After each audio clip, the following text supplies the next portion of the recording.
Senhor Jesus.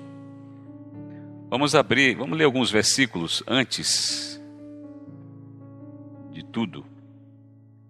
Vamos ver.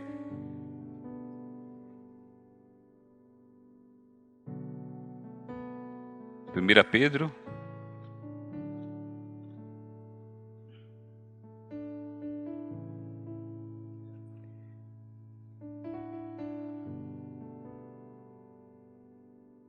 Ó Senhor Jesus.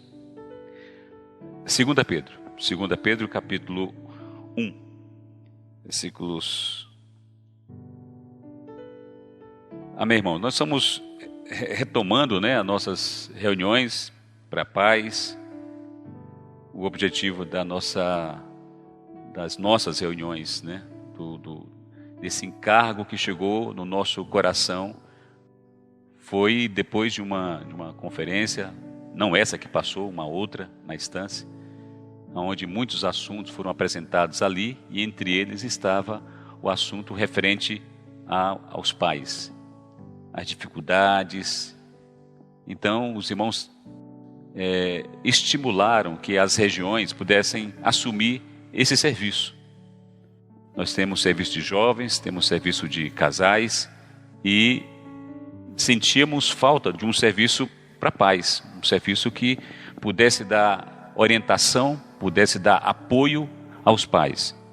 Então nós fizemos uma convocação numa conferência aqui, regional, aqui em Brasília, e foi passada uma lista e muitas pessoas se apresentaram para ser esses irmãos na sua localidade que pudesse ali receber um conteúdo, e estão recebendo, e depois voltar para a sua localidade e gerar um serviço de paz na localidade. Inicialmente esse era o nosso encargo. É claro que os participantes foram se modificando ao longo do tempo. Muitas pessoas começaram também a vir por causa das suas necessidades pessoais, necessidades familiares. Então aqui nós temos um misto, de pessoas que têm o encargo de gerar um serviço na sua localidade, mas também pessoas que querem receber uma orientação do Senhor na palavra para saber como conduzir os filhos. Nós dissemos nas reuniões, essa é a 5ª reunião, dissemos na primeira reunião que nós estamos aqui não porque somos melhores, não porque não temos problemas, estamos aqui exatamente porque temos problemas, Estamos aqui exatamente porque nossa família também, o Senhor usa a nossa própria família para nós aprendermos coisas, até para saber onde estamos errando, como aplicar a palavra do Senhor na nossa própria casa. Então nós trazemos para os irmãos um pouco da nossa experiência também. Então esse grupo de irmãos que foi levantado, esse grupo aqui, Flávio, Léo, Edivaldo, o Alexandre, o Gabriel, esse grupo foi levantado para cuidar desse serviço. E louvado seja o Senhor, estamos na 5ª reunião.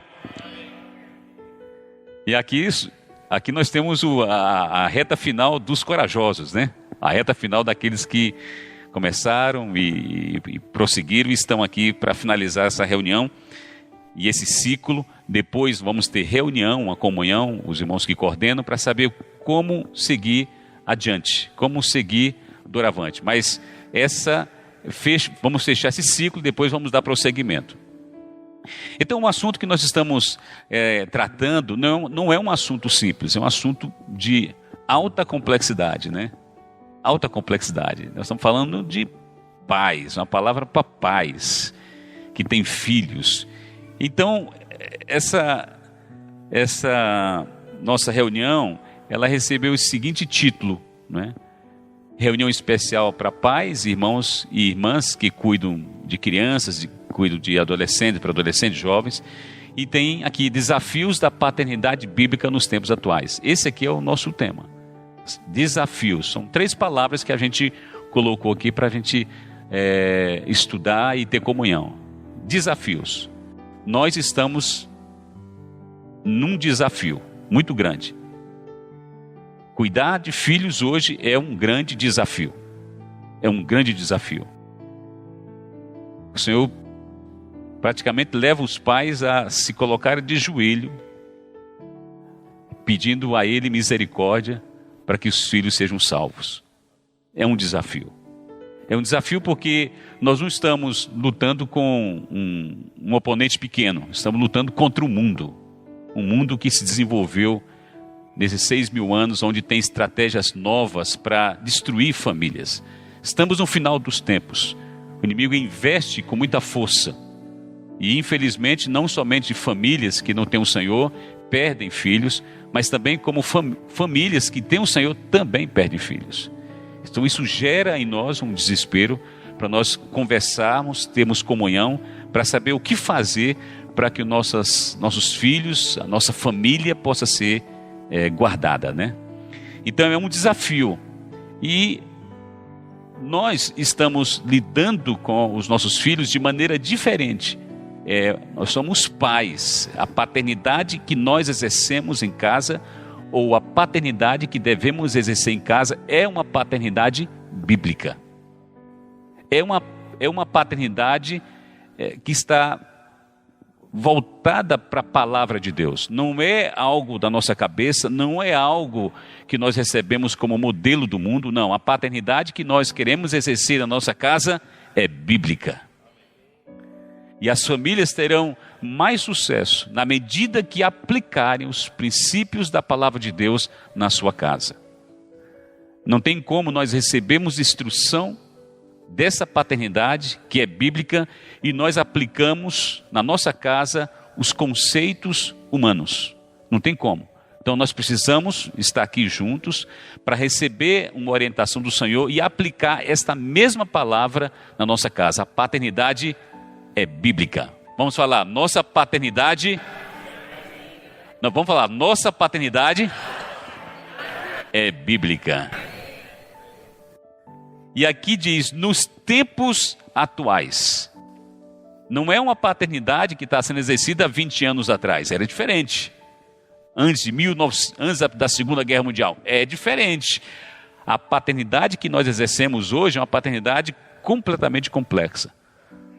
Porque o Senhor está prestes a voltar. E o que o inimigo vai fazer? Ele vai vir com muita força contra a igreja, com muita força contra as famílias, para roubar esse testemunho. O que o inimigo quer fazer nas nossas casas é tirar o testemunho do Senhor. Ele está muito bem intencionado, ele tem uma estratégia muito bem feita, né? Ele quer tirar esse testemunho, por isso nós temos que guardar. Os tempos atuais, conforme Romanos capítulo 13, são tempos difíceis, são tempos escuros, são tempos cheios de trevas, mas nós temos a palavra do Senhor e a promessa do Senhor. Por isso que esse hino foi cantado. Nós estamos aqui por causa das promessas do Senhor. Nós não estamos aqui olhando para esse mundo, não estamos olhando para o nosso oponente, não estamos olhando para o nosso inimigo, porque se nós olharmos para o nosso oponente, para o nosso inimigo, para a nossa própria condição, nós não temos condições nenhuma de avançar. Mas nós estamos aqui, trazendo os irmãos para cá, para todos nós juntos olharmos para as promessas do Senhor. Então, irmãos, vamos nos voltar para as promessas do Senhor. 2 Pedro, capítulo 1, versículo 19, diz assim: temos assim tanto mais confirmada a palavra profética, e fazeis bem em atendê-la, como a uma candeia que brilha em lugar tenebroso, até que o dia clareie e a estrela da alva nasça em vosso coração, sabendo primeiramente isto, que nenhuma profecia da Escritura provém de particular elucidação. O versículo 19 fala então da palavra profética, que é uma palavra que fala das coisas do porvir, mas também é uma palavra que está relacionada com a palavra que o Senhor está falando para nós hoje. Uma palavra que tem como intenção ser uma candeia em meio às trevas. Irmãos, pais, nós estamos vindo à conferência, participamos dela. Daqui a pouquinho, palavras e mais palavras vão ser faladas para as igrejas. Essas palavras já estão sendo colocadas no alimento diário. Vocês precisam ver o volume de revelação que o Senhor trouxe dessa vez. E por que eu comecei com esse versículo? Para mostrar para os irmãos que o sucesso de uma igreja, o sucesso de uma casa, de uma família, está quando esta igreja, esta família, esta casa aplica a palavra do Senhor, acredita na palavra do Senhor. Então a palavra profética é a palavra que o Senhor está falando hoje por meio dos irmãos que estão na nossa frente, e nós como igreja precisamos pegar essa palavra e aplicar essa palavra. Nesse semestre eu quero fazer bem diferente do modo como eu fiz no semestre passado. Eu quero crer mais, quero aplicar mais a palavra, quero ser mais obediente à palavra do Senhor. Quero pegar a palavra e olhar para as várias facetas da minha vida, e nesse caso aqui, a faceta é a minha família, as minhas filhas, a minha casa, e aplicar essa palavra na minha casa. Eu acredito que se nós aplicarmos essa palavra profética na nossa casa, o Senhor vai redundar em bênçãos para nós. Então por isso que nós queremos começar com esse versículo. Apliquem as palavras proféticas, as palavras que o Senhor está falando para você. Está falando para você nesses dias com respeito à criação de filhos. Aplica. A irmã Paula trouxe um testemunho muito rico na vez passada. Ela falou assim, eu vou testar essa palavra, eu vou aplicar essa palavra na minha casa. E quando ela aplicou essa palavra na casa dela, ela viu os primeiros frutos ali sendo gerados. Não foi, Paula? Então nós temos que aplicar essa palavra. Não é para nós ouvirmos a palavra, é aplicar a palavra. E eu quero agora ler um versículo que foi um versículo lido também na conferência. Estamos saindo de Romanos, indo para Coríntios. Então, tem um versículo aqui muito bom, que diz assim, capítulo 1, versículo 20, de 1 Coríntios, capítulo 1, versículo 24, versículo 23. Mas nós pregamos a Cristo crucificado. Olha, escândalo para os judeus, loucura para os gentios, mas para os que foram chamados. Quem foi chamado aqui diz um amém bem forte. Para os que foram chamados, tanto judeus como gregos, pregamos a Cristo, poder de Deus e sabedoria de Deus. Nós estamos falando palavras para pais. E nas palavras que nós falamos, tem muita orientação.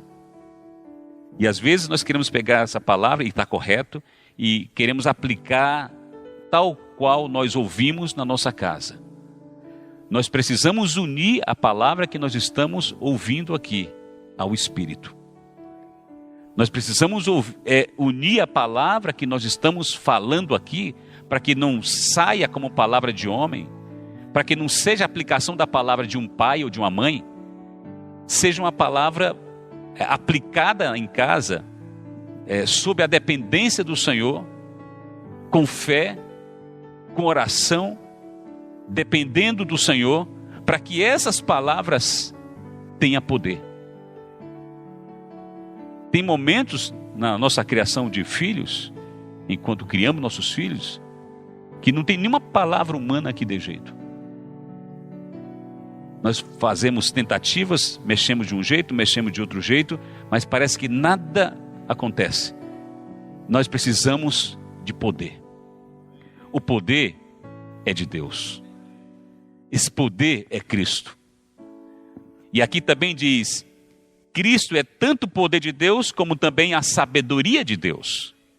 Significa que nós não podemos pegar essas palavras que nós estamos ouvindo, muitas instruções maravilhosas que nós estamos dando desde a primeira lição, não podemos pegar essas palavras e aplicar essas palavras de qualquer jeito. Não, nós precisamos de sabedoria. E a sabedoria você só adquire quando você está no Espírito, quando você reverencia o Senhor, quando você teme o Senhor, quando você faz tudo debaixo do temor do Senhor, quando você age assim, você tem um caminho para chegar na sua casa. Você tem um caminho para chegar junto aos seus filhos. Um caminho que está fechado se nós aplicarmos nossa palavra humana. Então, lá tinha os gregos, que eram sábios, cheios de inteligência, aplicavam os conceitos modernos da época. Paulo falou, eu não estou indo para resolver os problemas da igreja em Corinto, trazendo palavras humanas. Eu quero trazer as palavras do Senhor. É escândalo para o judeu, para os gregos, que eram sábios, inteligentes, e escândalo para os judeus que se preocupavam com os poderes, se lembravam de Moisés. Paulo falou assim, eu não estou indo à igreja baseado na sabedoria dos gregos e nem no poder de milagre, não, eu estou aqui baseado no Senhor. Então, nós precisamos conectar essa reunião, essa última reunião, à palavra profética, para que a nossa reunião seja uma reunião abençoada. E para que a aplicação das palavras que vamos fazer, das instruções que vamos dar, sejam uma instrução, né, em que tenha o poder de Deus por trás e que tenha a sabedoria de Deus por trás. Nós precisamos, irmãos, de poder e de sabedoria. Pense num problema que você tem em casa. Só mesmo o poder de Deus para destruir aquilo ali. Só mesmo. Não adianta você alterar a voz, não adianta você gritar, não adianta você usar uma autoridade, né, coercitiva, não adianta. Só tem uma maneira, você se voltar para o Senhor. Então eu queria começar com essas palavras. Louvado seja o Senhor. Então nós vimos, desde a primeira, eu vou apenas citar aqui as coisas que nós já vimos. Na nossa primeira reunião, nós fizemos uma apresentação panorâmica de tudo, né? O título foi Assumir o Desafio de Exercer a Paternidade Bíblica nos Tempos Atuais. Essa foi a primeira reunião. Aí tivemos uma segunda reunião, e nessa reunião nós pegamos o desenvolvimento de uma pessoa, até 30 anos. E dividimos em 4 partes. E mostramos que se nós não cuidarmos adequadamente, muitos problemas nós vamos permitir que aconteça em cada uma dessas fases. Quais são os problemas que afetam as crianças de 0 a 6 anos, por exemplo? Então essa foi a segunda reunião. Quais são os problemas que afetam os filhos de 6 a 12 anos, de 12 a 18 e de 18 adiante? Então a segunda reunião foi muito importante, porque ali nós apresentamos um diagnóstico de problemas, muitas situações em que os pais, às vezes por não ter um cuidado, ou por não terem uma clareza, ou por estar descuidado, acabam trazendo problema para o próprio lar, trazendo problema para os próprios filhos, por não saber quais são os problemas que podem trazer prejuízo, né? Prejuízo para os nossos filhos nessas 4 faixas etárias aqui, de 0 a 6, de 6 a 12, de 12 a 18 e de 18 em diante. Vale a pena, os irmãos, nós temos aqui, as mensagens foram todas gravadas, pega o material, se assenta ali em casa com sua família, com o material e escute a palavra. Então você vai trazer aquelas informações preciosas para você, tá?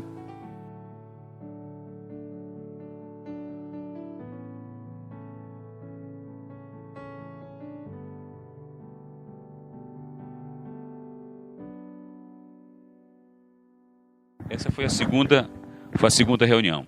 A terceira reunião e a quarta, foram também reuniões importantes, porque às vezes você olha para sua casa e pensa assim, puxa, eu sou um pai dedicado, tenho uma esposa dedicada também, nós amamos nossos filhos, mas como conduzir os filhos? Como conduzir os filhos? A maneira bíblica, como conduzir? Então nós trouxemos nas lições 3 e 4, os modelos apresentados no Antigo Testamento e também no Novo Testamento de como conduzir os filhos. Então foi também uma reunião muito importante, porque trouxemos por exemplo, o modelo lá de Deuteronômio capítulo 6, Josué capítulo 24. Trouxemos modelos de família, né? De como cuidar de filhos a partir da visão que nós encontramos no Novo Testamento. E ali usamos o livro de Efésios, o livro de Colossenses. Também muito importante essa lição 3, que fala sobre os modelos. Se você quer saber como que o Senhor vê uma família, como Ele concebeu o pai, como deve ser um pai dentro de casa, como deve ser uma mãe dentro de casa, como devem ser os filhos, como os dois devem se unir para cuidar do filho. Então essa reunião, essa lição 3 e 4, muito, muito, muito importantes. Tá? Então vamos agora para a reunião, a lição 4, né? 5. Lição 5. Então vocês podem dar uma olhadinha aí, e é esse que vamos ver agora. Senhor. Ok. Dê uma olhadinha aí no teto, aí, ó, no cabeçalho, tem 4. É 5, tá? É a 5. Vamos pegar aqui.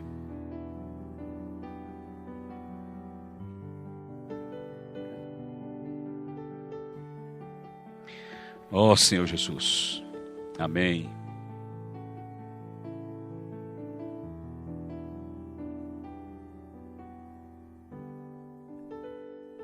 Amém.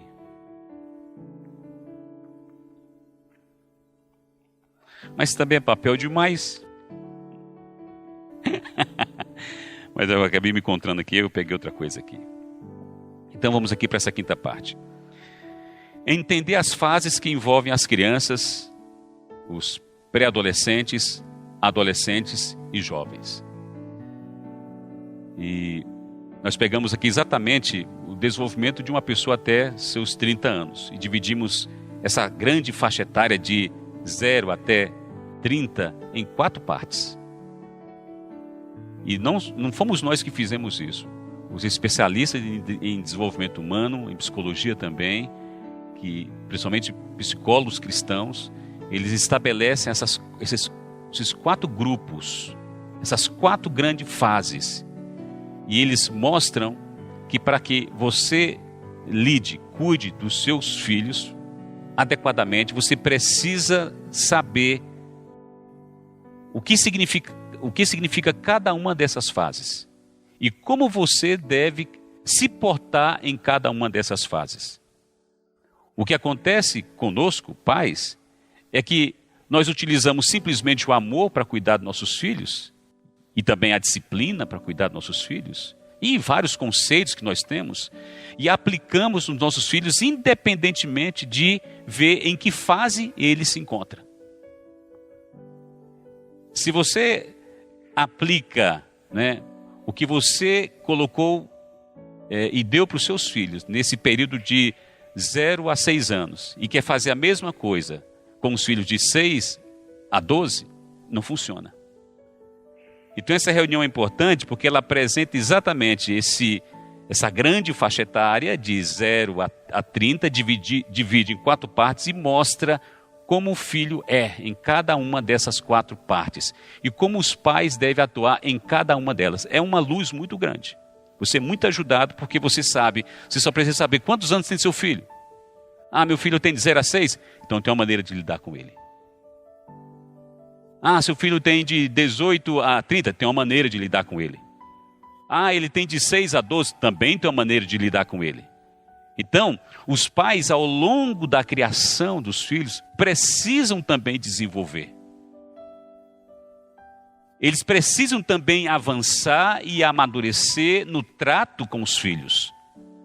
Se ele acompanha um filho, mas ele não percebe as mudanças que também aquela fase requer dele, no modo como deve tratar seu filho dentro daquela fase, ele tem muito amor, pode usar a disciplina, pode usar os conceitos que aprendeu, mas geralmente não funciona porque ele está usando a medida errada para cuidar do seu filho, por ignorar que ele tem comportamentos e tem expectativas diferentes ao longo das fases que ele tem. Então vamos ver essas fases aqui. Primeira fase, aqui diz, as 4 primeiras grandes fases de um ser humano. Aí colocamos os filhos na idade de 0 a 6 anos. Quem tem filho de 0 a 6 anos aqui? Tem alguns aqui. De 0 a 6 anos. Aqui diz, uma criança de 0 a 6 anos, ela é regida pelas regras e fixação de padrões que os pais estabelecem. Seus filhos nessa idade só querem uma coisa, só precisam de uma coisa. Você só tem que dar uma coisa para eles nesse momento. Claro, o amor ele permeia todas as fases. Nós temos que cercar nossos filhos de amor. Adicional a esse amor, nós precisamos colocar algumas questões importantes. Por exemplo, de 0 a 6, regras, padrões. Você tem que dizer claramente o que ele tem que fazer. E aqui nós colocamos pelo menos 3 coisas para que a gente possa entender o que devemos apresentar para eles, o que devemos exigir deles, o que eles estão precisando nesse momento. Aí colocamos para início aqui o seguinte, que o melhor modo de preparar e guardar nossos filhos para Cristo é ensiná-los acerca de Deus. Veja, logo que ele nasce, até mesmo antes, enquanto na barriga, nós já temos que orar por ele e consagrar aquela pessoa, aquele filho, para o Senhor.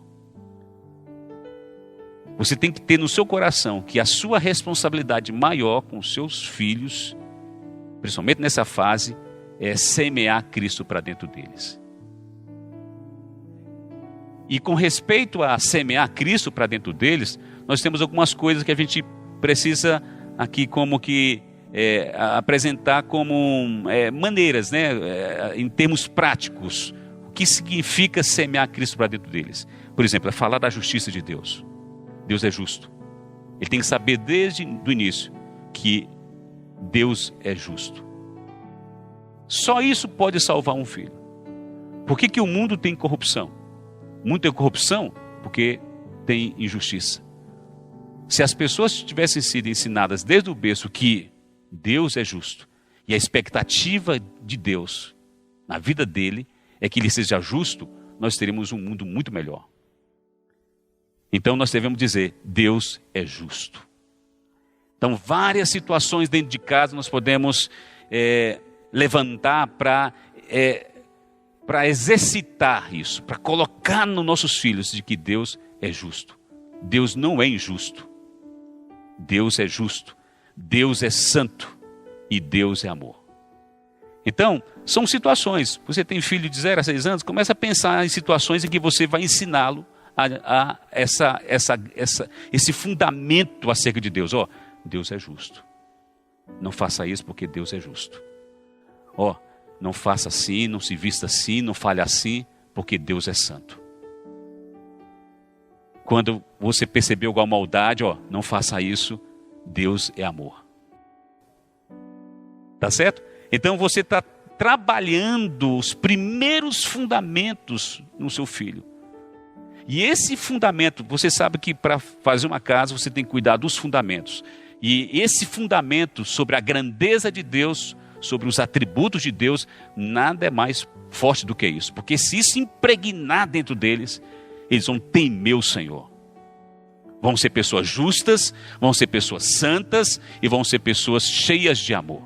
Na medida que eles forem avançando, forem desenvolvendo, forem crescendo, os detalhes sobre a justiça, a santidade, o amor de Deus, fica muito mais fácil para eles pegarem, porque eles já têm um fundamento. Tá certo? Pega hoje um menino, pega uma menina que vive em qualquer lugar, que nunca ouviu sobre isso, e vai falar sobre santidade para ela. Vai falar sobre amor, vai falar sobre justiça. São conceitos que ele e ela não conseguem nem, é uma outra linguagem. Porque está incrustada, a estrutura dele é uma estrutura de injustiça, de mundo, tá certo? De crueldade, de egoísmo. Então trabalhar isso é fundamental nessa fase de 0 a 6 anos. Depois nós temos aqui, além dessas coisas espirituais, precisamos trabalhar neles alguns importantes elementos da cultura humana. E quais são esses elementos da cultura humana?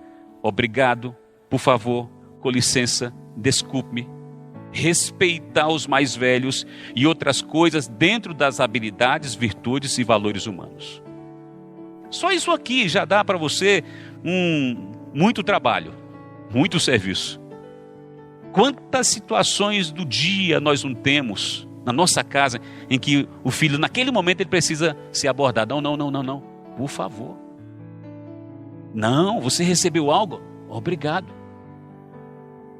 Chegou uma visita e ele corre para a mesa. Não, primeiro os mais velhos. Chegou alguém aqui. Ajude-o a cumprimentar as visitas. Então são elementos importantes da cultura humana que você vai colocando dentro deles, dentro dessa fase, que vai fazer uma diferença muito grande. A gente pensa que isso é elementar, mas não é elementar. A gente pensa que isso aí não vai trazer impacto futuro, mas isso vai trazer impacto futuro na vida dele.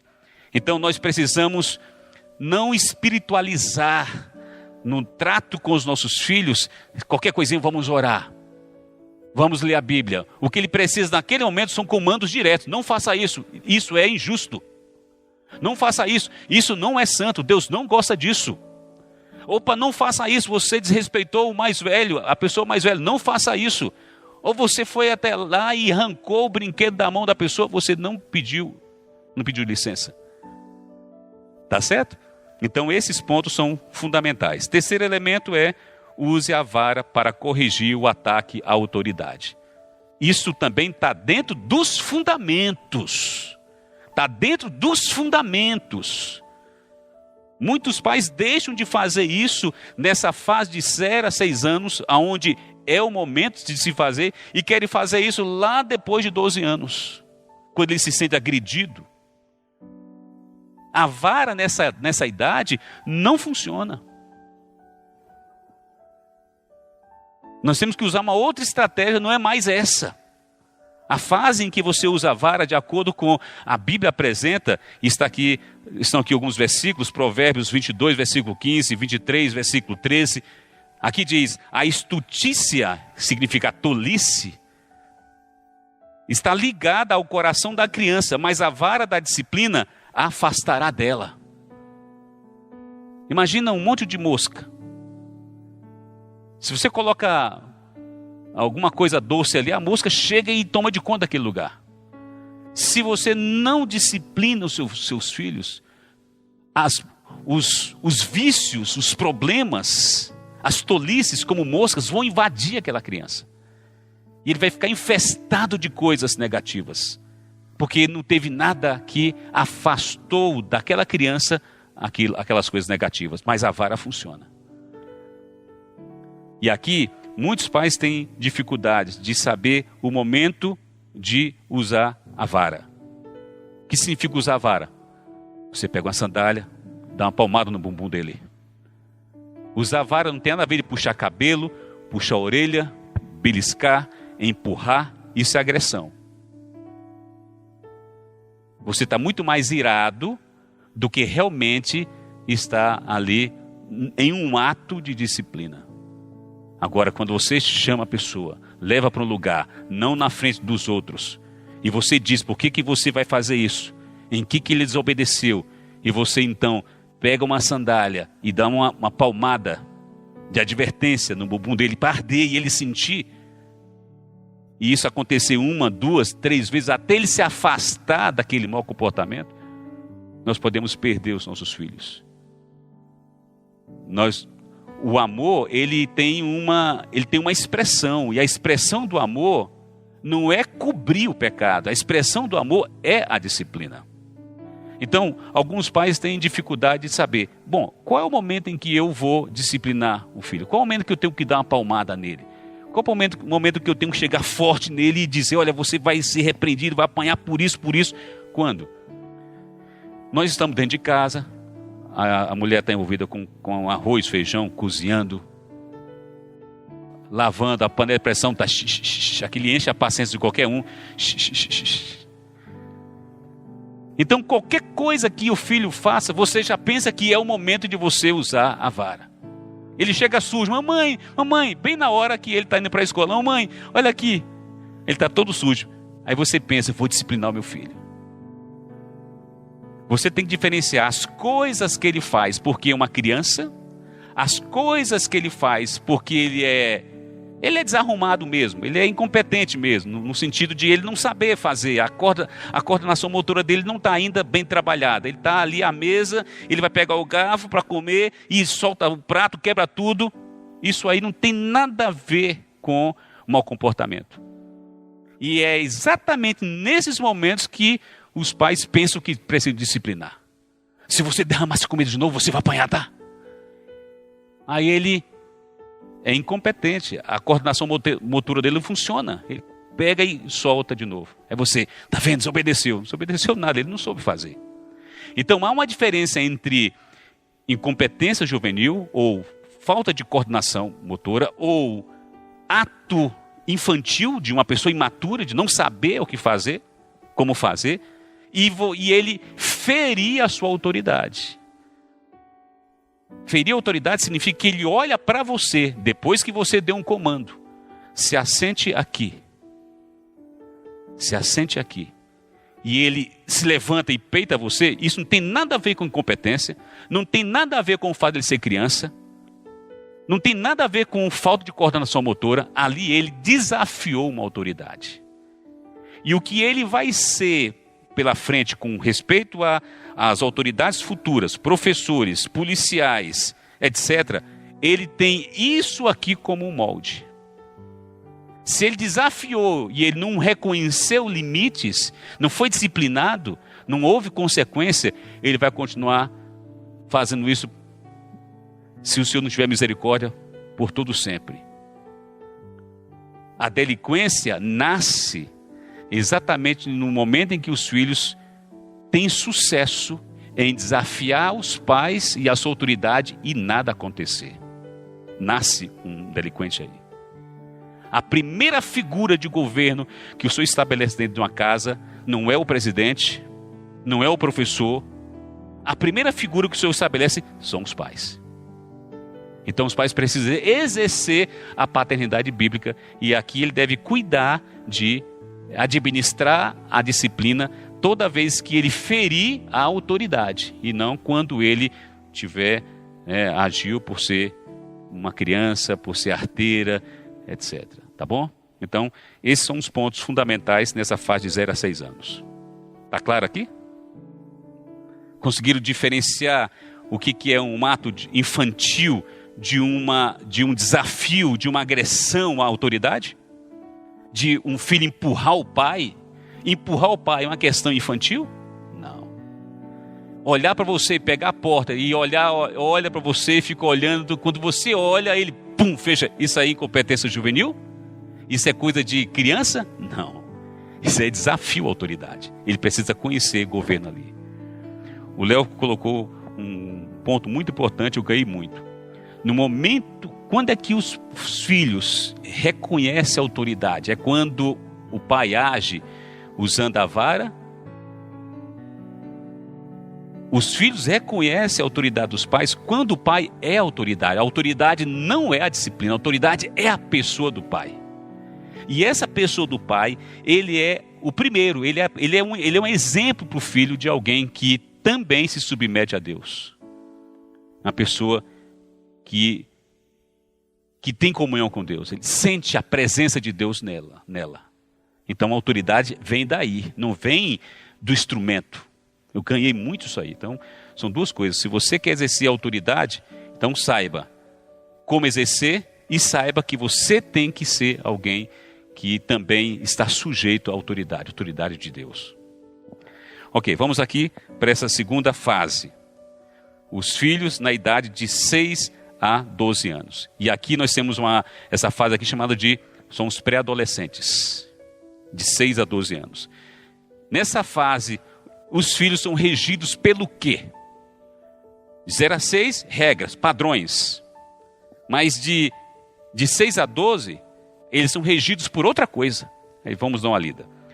A pré-adolescência é um estágio que geralmente passa muito rapidamente. ela é calma. Ó, a característica dela é que ela é calma, essa fase, comparada à agitação da adolescência.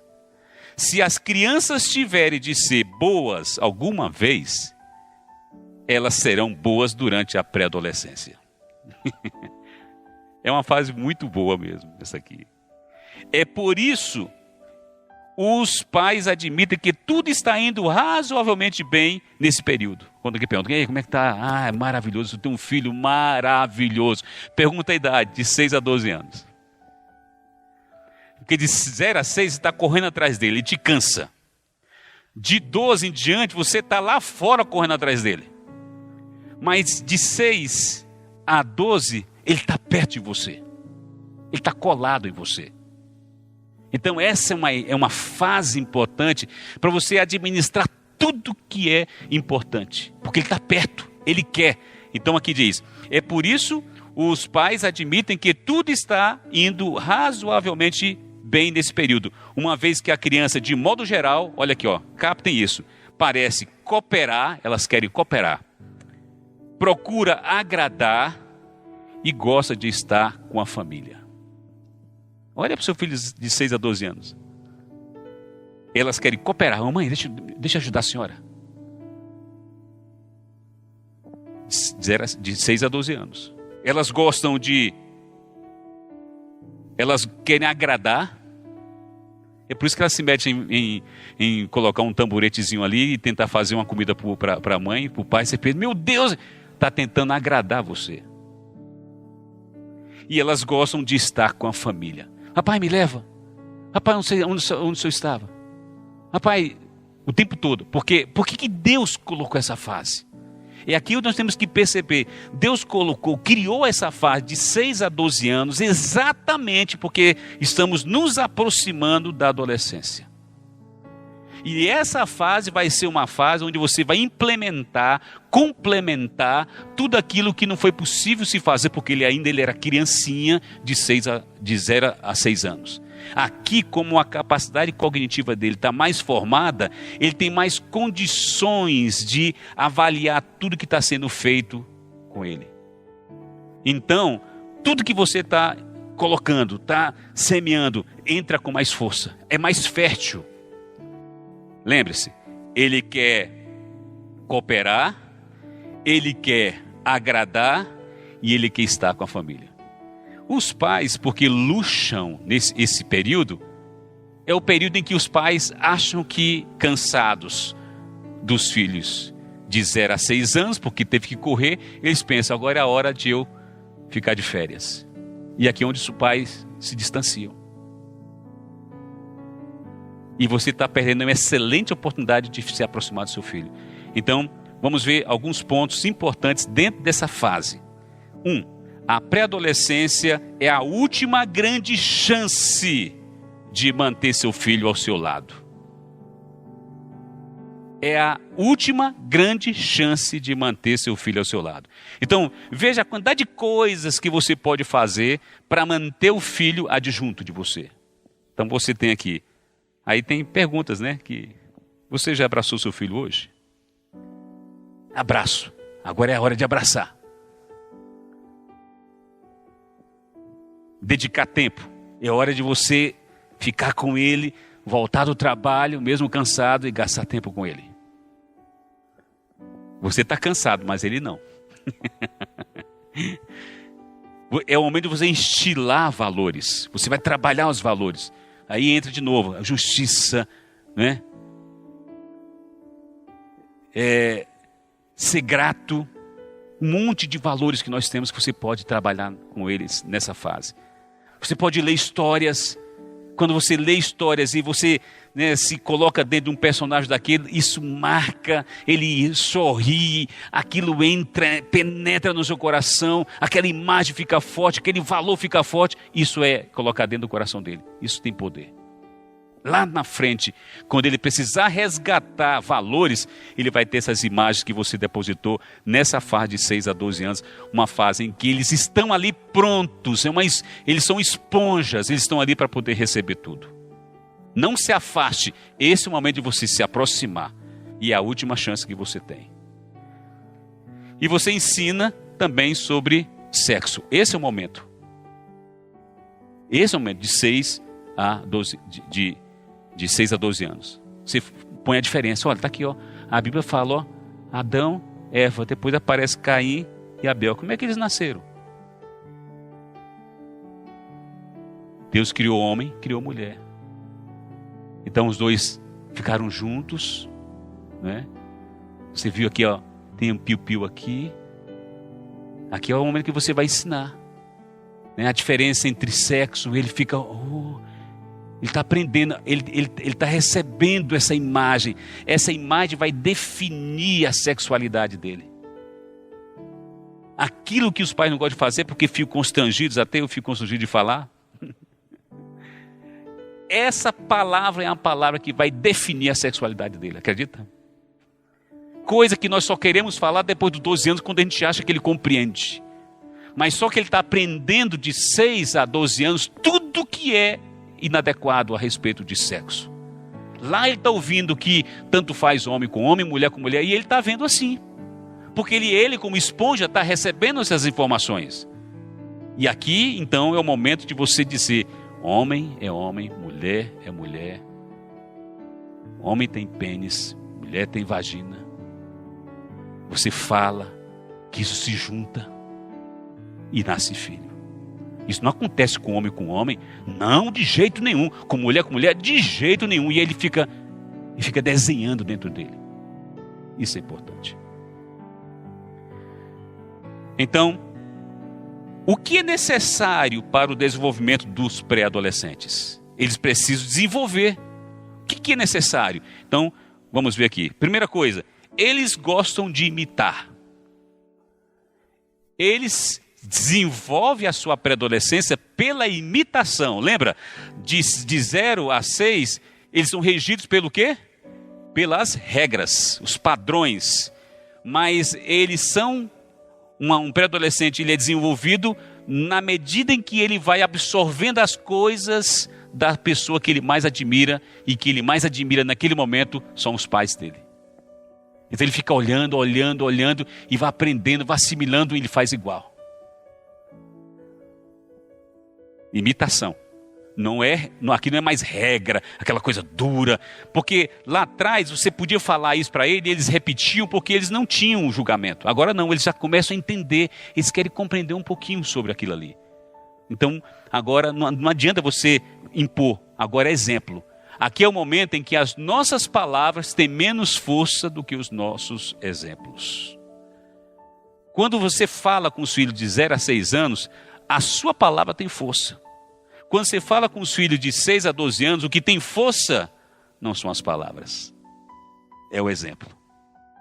Está vendo? Os pais, se ele tem problemas de caráter, de 0 a 6 anos, os filhos não conseguem ver tão bem. De 6 a 12, para aí, pai.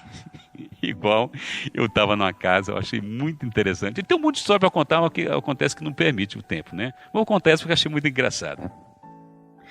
Aí estávamos ali à mesa e o menino falava, ele falava muito. Era a coisa mais linda, ele falando, mas ele não parava. Ele não parava. O pai, incomodado, falou assim: filho, falou muito baixinho, você não pode falar à mesa, fique quieto, não pode falar enquanto está comendo. Então ele, pequenininho, olhou o pai assim, olhou e baixou a cabeça. Aí ele falou assim, filho, você não pode falar enquanto estiver à mesa. Não pode falar, viu? Fique em silêncio. E ele acatou. E os adultos começaram a conversar. Rapaz, esse menino, cara, ele puxou assim: pai, por que eles podem falar e eu não posso? Cara, eu fui lá ver esse menino. O pai ficou todo envergonhado. Eles estão captando tudo. Agora não é o que fala, é o exemplo. Então, é isso que rege um filho de 6 a 12 anos. Então, se o pai ele tem problemas no caráter, e ele não muda quando o seu filho chega de 6 para diante, ele vem do mesmo jeito e tenta aplicar a mesma disciplina, não vai funcionar. Porque não é a palavra, é o exemplo. Solta esse celular, menino, tão novinho, já está com o celular na mão. Não adianta nada se você passa o dia todo com o celular na mão. Do mesmo modo que esse menino falou para o pai: por que, pai, todo mundo fala e eu tenho que ficar calado? E então ele faz a pergunta para ele: por que, pai, você pode usar o celular durante tanto tempo e eu não? Então, todos os problemas de caráter que nós temos, que nós cultivamos, que nós nem nos importamos mais, se nós não tratarmos, não tem como você cuidar dos seus filhos nessa fase de 6 a 12 anos. Porque ali não é palavra, é exemplo. Então, verifique as coisas que você precisa deixar de lado para que o trato com seu filho de 6 a 12 anos tenha mais sucesso. Você tem que verificar isso. Ok, vamos lá. A letra B diz: investir no avanço de sua consciência.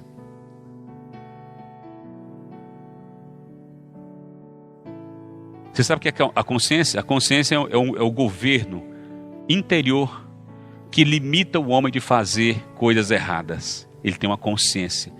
Quanto mais consciente alguém é, e consciência é o discernimento claro que você tem. Isso pode, isso não pode. Está certo, isso está errado. Quanto mais está bem definido, mais fortalecida é a consciência da pessoa. Então, nesse momento de 6 a 12, o que você tem que fazer? Fortalecer a consciência dele. Para que ele tenha clareza sobre o que pode e sobre o que não pode. Tá certo? Então, só vai funcionar: eu não vou fazer isso se também você não fizer. Não diga que não é para fazer, você vai lá e faz. Isso confunde. Isso você está atrapalhando a consciência dele. De maneira que alguém pergunta assim: isso está certo ou está errado? Ele fica: eu não sei. É porque... eu não sei. Porque meu pai faz. Ele faz.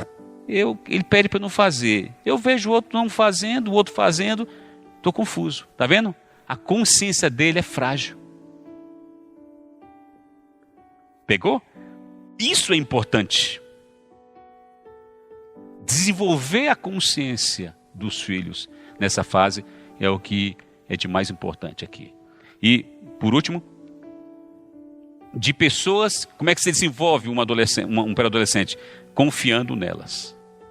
Aqui ele não gosta de ajudar, né? Ele não gosta de ajudar, cooperar, não é? Agradar. E daí ele diz: papai, deixa eu ajudar, se eu pegar a cadeira.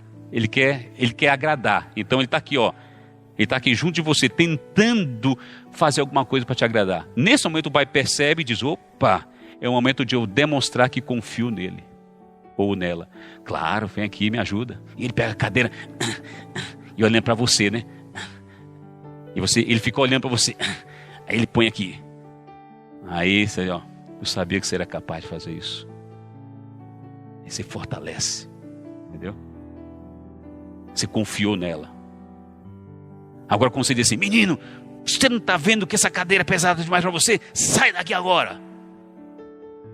Aí ele fica assim: porque só queria agradar. Ele não confia em mim. Ele não espera que eu possa ser útil de alguma maneira. E vai afunilando, vai para o canto do quarto.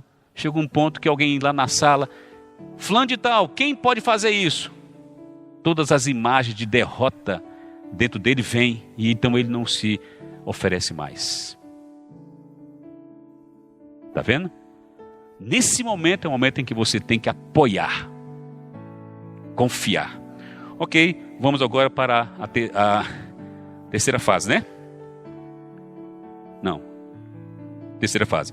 De 12 a 18 anos, aqui entre os adolescentes.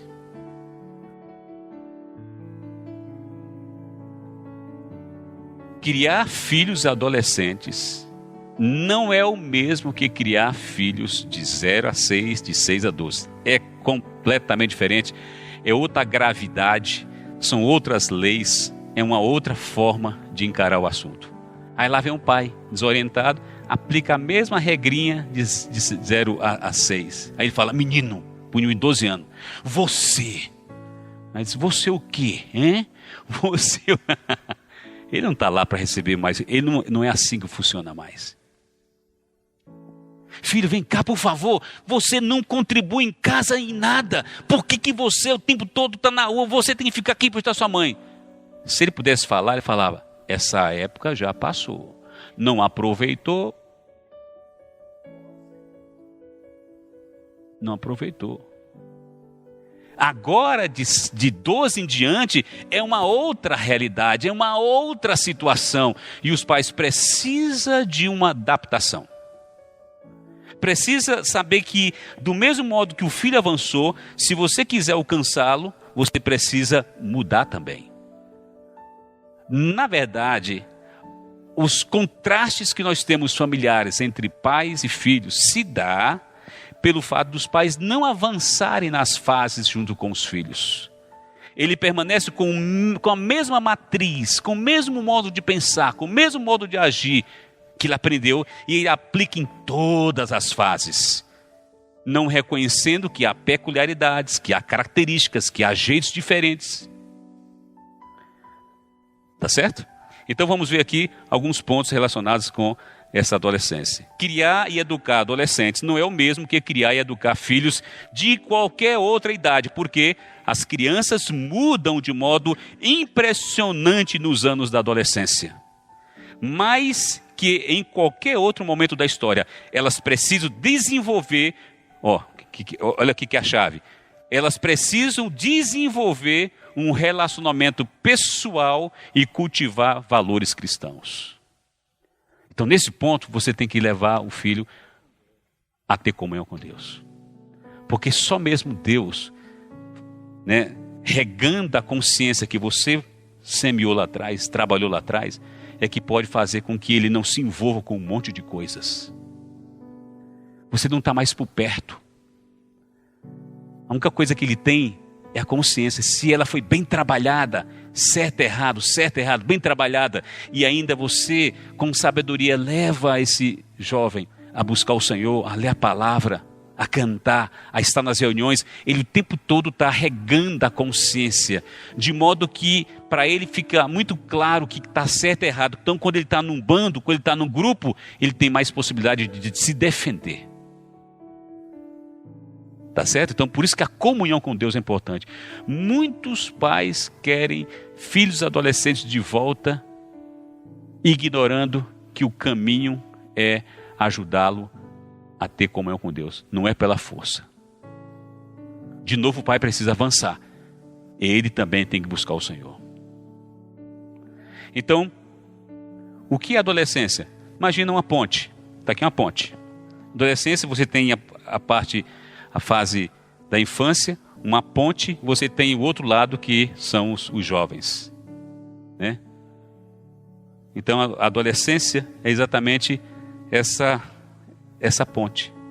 Ele não é, olha como é que é duro.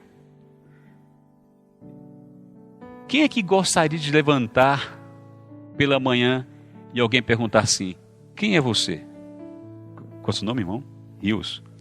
Antônio. Foi muito rápido. Antônio Rios, o seu nome? Você tem quantos anos?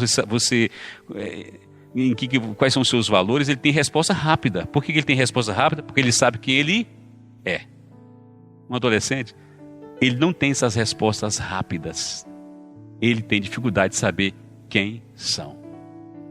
Isso gera uma agonia tão grande que não temos dimensão da complexidade que é isso.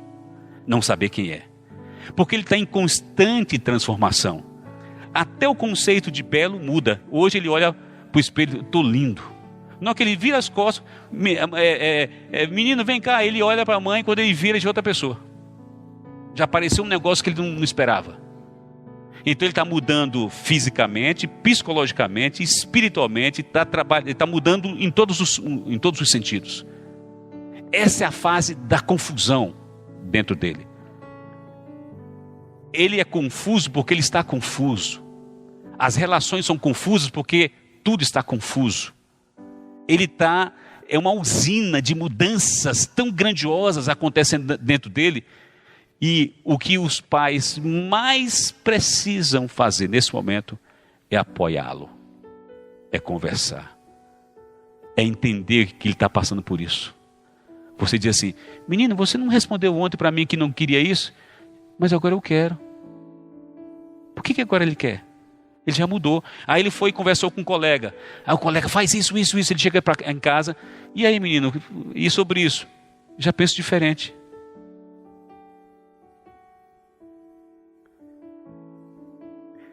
Ele não sabe quem é. Então, muita calma. Muita calma. Os desafios encontrados pelos pais de filhos adolescentes, eles são desrespeitosos muitas vezes, são questionadores, são egocêntricos, às vezes são preguiçosos, às vezes descuidados, às vezes arrediam, às vezes escolhe amigos ruins, explode, não tem motivação, negligencia as tarefas, às vezes não tem tanto interesse em questões espirituais. Olha aqui, ó. Às vezes tem queda espiritual grande na fase da adolescência de 12 a 18 anos. O desinteresse pelas coisas de Deus diminui fortemente. Porque como ele quer liberdade, ele não quer nada que o trave. E ler a Bíblia, falar das coisas do Senhor, orar, são coisas que travam. Então ele precisa se libertar daquilo ali para fazer as coisas conforme ele quer. Tem que ter calma. Às vezes violentos, às vezes foge de casa, às vezes usa drogas, às vezes tem atividade sexual. Eu coloquei às vezes, porque não quer dizer que todo adolescente faz isso, tá? E também quer dizer, às vezes, e também dizer para você, que se alguma dessas coisas acontece, também não é o fim do mundo. Não é o fim do mundo. Não podemos jogar nosso filho no mato por causa de qualquer uma dessas coisas. Quando não é o seu filho, é fácil você mandar embora. Eu não aceitaria. É porque ele é seu filho.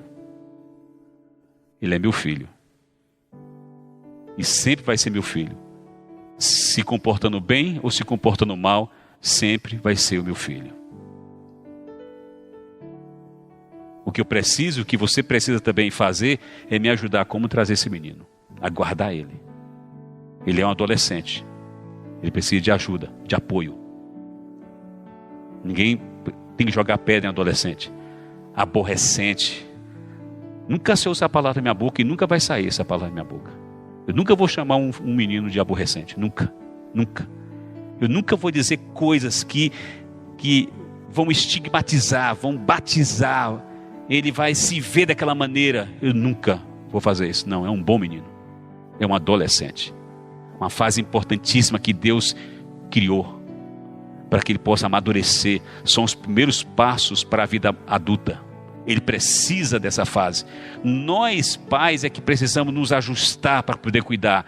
E também nós não tínhamos percepção de que essas mudanças todas e essa busca pela liberdade para saber quem ele é, fosse acontecer num mundo tão escuro. Porque a adolescência era para acontecer no Éden. Aspas, né? Era para acontecer num lugar sem perigo. Ele ia só descobrir, ia subir numa árvore. Hoje não, ele se levanta, sai da adolescência, mas onde ele cai? No mundo. Aí amigos, drogas, isso. Aí os pais precisam se aproximar. Então aqui diz: estabeleça limites por meio de 4 âncoras. Primeiro, amor. Diga, é difícil falar para um adolescente que está te desrespeitando: eu amo você. E o cinto aqui atrás, né? Eu amo você. Eu amo você. Eu amo você. Segundo, diga a verdade para ele. Eu tenho algumas coisas importantes para falar para você. O que você está fazendo está desgostando a mim. Não estou satisfeito com o seu comportamento. O que você está fazendo está errado. O que você está fazendo está trazendo problemas para a nossa casa. O que você está fazendo não tem nada a ver com o que eu dei para você. Tem que ser firme. Terceiro, liberdade. Você não controla. Olha, se tem uma idade que você não controla, é adolescente. Você não tem liberdade para se assentar aqui. Tem alguns que vão se assentar. A maioria não. Você enfia na cadeira e ele levanta. Não é força. Aqui não tem força. Não existe força para lidar com o adolescente. Não existe força. Ele tem uma liberdade. Por isso que a misericórdia de Deus tem que atuar. Porque ao mesmo tempo que ele precisa desenvolver, experimentar algumas coisas, você tem que dizer para ele, olha, a vida é sua. Liberdade. Você pode decidir respeitar ou não. Você pode decidir, meu filho, me desrespeitar ou não. Você pode decidir acatar essas regras da minha casa ou não. É com você. Se você quer ver seu pai feliz, faça o que eu estou te mandando. Eu sei que isso vai ser bom para você. Agora, se você quer me ver triste, então faça do jeito que você está querendo. Dando preocupação para sua mãe. Você não pode fazer assim. Então você tem que dar liberdade e também tem que falar sobre a realidade das consequências dos atos dele. Se você continuar andando com essa turma, coisas ruins podem acontecer com você. Então, tá vendo? Você ama. Você diz a verdade. Você tem que contar com a liberdade. Você não é dono dele, no sentido de fazer com que se assenta, ele se assenta, não faz, ele não faz. Não é assim. Não é mais assim. Isso é lá no 0 a 6. De 6 a 12, ele estava aberto para aprender. De 12 em diante, ele deu tchau para você. Agora são outras pessoas.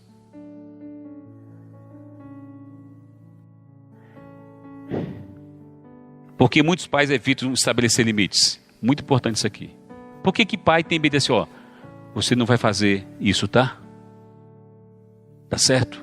Por que pai tem dificuldades de ser reto com o filho? Porque ele tem medo. Os pais têm medo. E o filho percebe que o pai está com medo. Ele percebe e trabalha exatamente esse contexto de medo. O pai, ele pensa que para ser um bom pai, ele tem que... as coisas têm que ficar tudo bem dentro de casa, tudo feliz, tudo tranquilo. Ser bom pai não tem nada a ver o quanto um adolescente te preza. É o quanto ele obedece você. A medida não é se alguém perguntar assim, como é que é seu pai? Rapaz, sabe o que um pai quer ouvir? Meu pai é o maior pai do mundo. O cara é legal demais. Nunca me disse não, tá? Isso que é um pai. Ele compra tênis para mim, não é qualquer tênis não, tá? Ele é muito bom comigo. Aí o pai fica achando que isso é bom.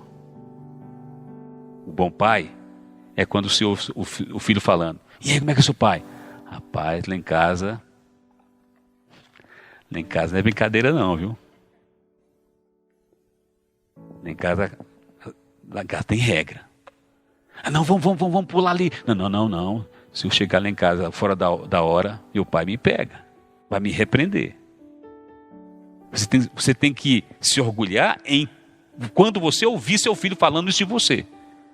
E não de que você dá tênis caro, não de que você dá celulares, não de que você dá melhor roupa, não de que você é amigão do peito. Porque se você é tudo isso, mas não põe limites, você não sabe o que você está produzindo. Então, é melhor que você ouça ele dizendo que teme você. Porque esse é que ele precisa. Ele tem que temer o pai, respeitar o pai. Não pode. Eu quero ver quem é a pessoa. Eu amo meu pai. Por quê? Porque tudo que eu peço, ele me nega. Não vai ter nunca. Sabe o que com meu pai? Isso por quê? Porque eu pedi para ele comprar um tênis de R$400. Você acredita? Ele não comprou. Eu amo meu pai. Então não é amor que você tem que esperar dele. É respeito. Entende? Só que o pai, ele está na mão contrária. Ele pensa que para ele ser esse bom pai, ele precisa ter ouvido os filhos o quanto que ele se sacrifica por ele. E deixa passar erros, deixa passar horário, deixa passar regras. Ok. Fortaleça laços. Saiam juntos, conversem, brinquem, façam refeições, orem. Toda vez que tiver brecha, ele deu brecha, ele está cansado, é o homem, fica, e aí, tudo bom? Vamos dar uma saidinha ali? Pai, eu queria não. Vamos lá, meu filho, vamos lá. Vamos na feira lá, vamos lá comigo. Aí só os dois caminhando. É bom, isso é bom. Aí você põe a mão em cima dele, ele, não, pai, não. Aí você, não, tudo bem. Tudo bem. Tudo bem. Aí você chega no balcão, aí não sabe nem pedir uma... Eu passei tanta vergonha com essa minha menina, cara. Fui pedir um negócio lá, é o nome mais estranho, cara. Tentei falar, eu dei tudo errado. Aí esse cara olhando pra mim, disse, pai, deixa eu falar pro senhor. Se não for uma pessoa muito segura, tem vergonha do pai. Porque nós estamos ficando para trás, eles são avançados. Tá certo? Então tem que sair, tem que dizer, olha, eu sou assim. Mas esse é seu pai. Esse é seu pai. Esse é o pai que você tem. Mas saiba de uma coisa, ninguém nesse shopping ama tanto você quanto eu. Mesmo sem saber falar, mesmo sem saber se comportar, mesmo sem saber usar um celular, mesmo sem saber usar uma televisão. Às vezes eu me assento em casa, eu fico, que tanto de aparelho lá esquisito. Se alguém aqui pode me ajudar? É tanto fio, é tanta coisa. Elas lá. Até para assistir uma televisão, a gente depende de filho. Mas o que não pode faltar é amor. Né? Eles vão avançar mesmo. Eles vão avançar mesmo. Então, volte à adolescência. É outra maneira muito boa de você também cuidar dos seus adolescentes. Volte à adolescência. Você já foi adolescente. Você já quis coisas. Você já quis estar numa equipe, num grupo. Você já quis uma roupa. Você já quis isso. Você já quis sua independência. Você já quis ficar um pouco sozinho. Você já quis. Então, procure saber. Quando ele estiver passando por isso, entenda. Então essa lembrança com que você foi, ajuda você a administrar aquilo ali. Quando ele diz, ele quer, eu quero ficar no quarto sozinho. Você, os adolescentes gostam de ficar sozinhos. Aí você pode dizer para ele, eu sei que você precisa ficar sozinho. Pode ficar. Estou aqui embaixo. Se precisar, me chama. Outra vez, filho, desse jeito eu sei que você gosta de ficar sozinho, mas todo dia, toda hora, onde fica o seu pai? O pai te ama, quer ficar com você também. Desce, vamos ficar junto. Tá vendo? A abordagem foi diferente porque você sabe que um adolescente gosta de ficar sozinho. Tá certo? Então, naquele momento você foi flexível, você permitiu. Naquele outro momento você falou assim, não, vamos ficar juntos. E quando ele sente que há respeito, ele então, tá bom. Aí assiste o filme os dois ali. E a coisa mais legal é quando um adolescente seu assiste um filme que ele assistiu 3 vezes com você. Porque ele quer te agradar. Porque você o respeitou.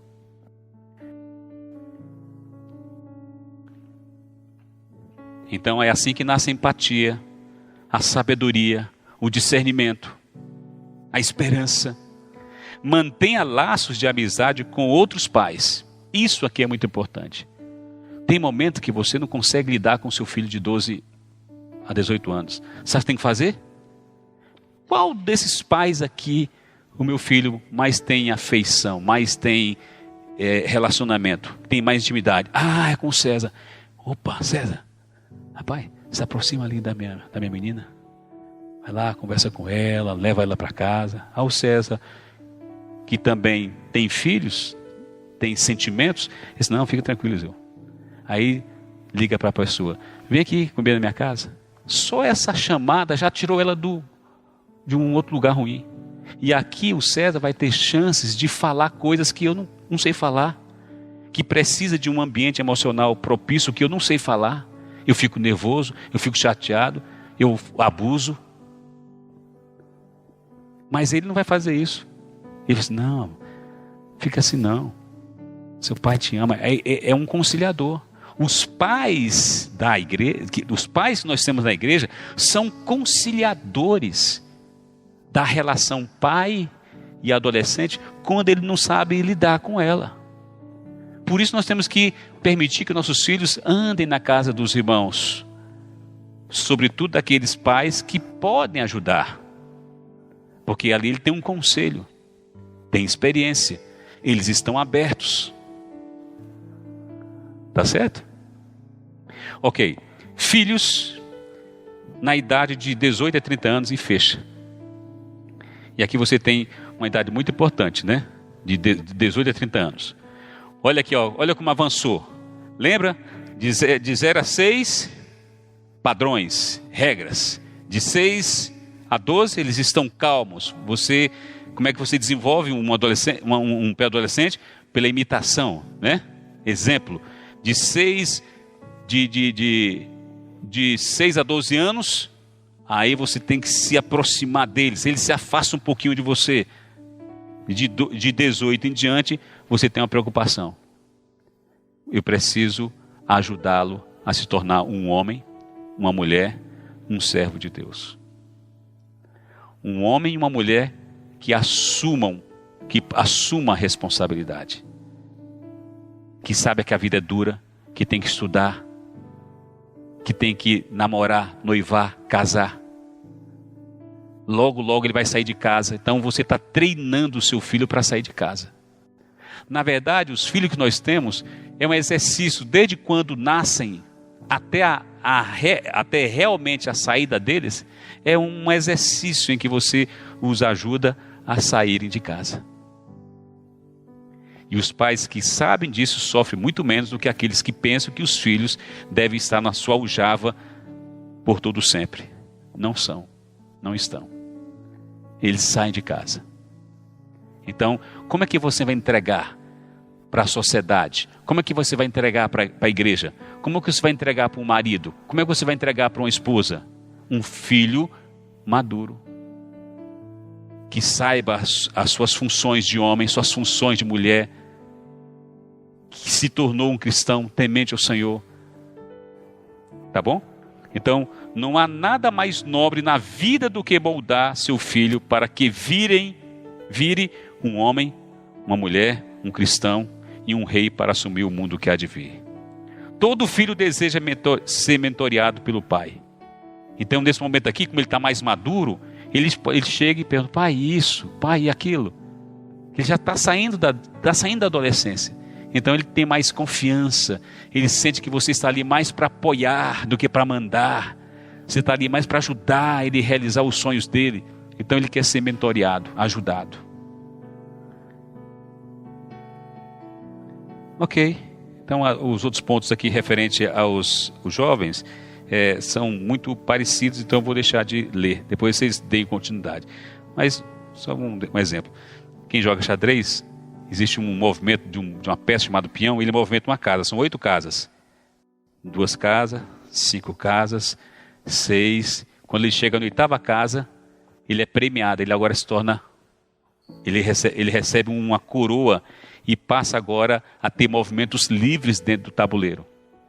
Um pai com seu filho, quando ele nasce, você está movimentando aquele peão até a 8ª casa, para que ele se torne um rei e tenha seus próprios movimentos, tenha sua própria independência, saiba agora conduzir sua própria vida como um homem, como uma mulher, como um cristão, como alguém na sociedade.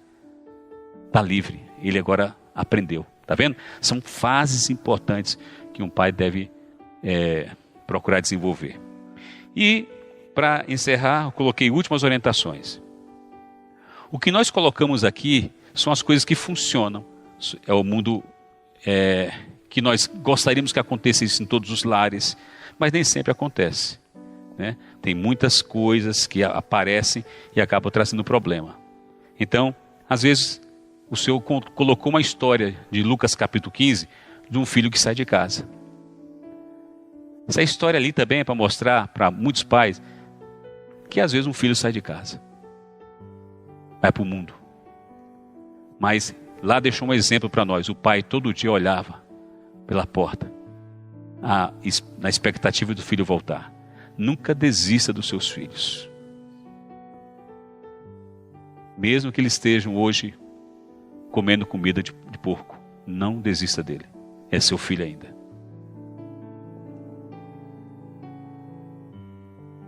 No livro de Mateus, o Senhor contou uma história de um filho que se jogava no fogo para morrer. O demônio estava dentro dele. O Senhor chegou lá e repreendeu o demônio e salvou aquela criança. Às vezes nossos filhos estão se jogando no fogo e na água para morrer. Nós temos que confiar no Senhor, nas promessas do Senhor. Às vezes nosso filho precisa de um pai que vá diante de Deus como um sacerdote e ore por ele. Mencione o nome para Deus dele. E por último, o Senhor conta a história de um menino que ele ressuscitou. O Senhor pode ressuscitar os nossos filhos. O Senhor pode ressuscitar seus filhos. Nunca desista, o Senhor pode ressuscitar seus filhos. Tá bom? Jesus é o Senhor.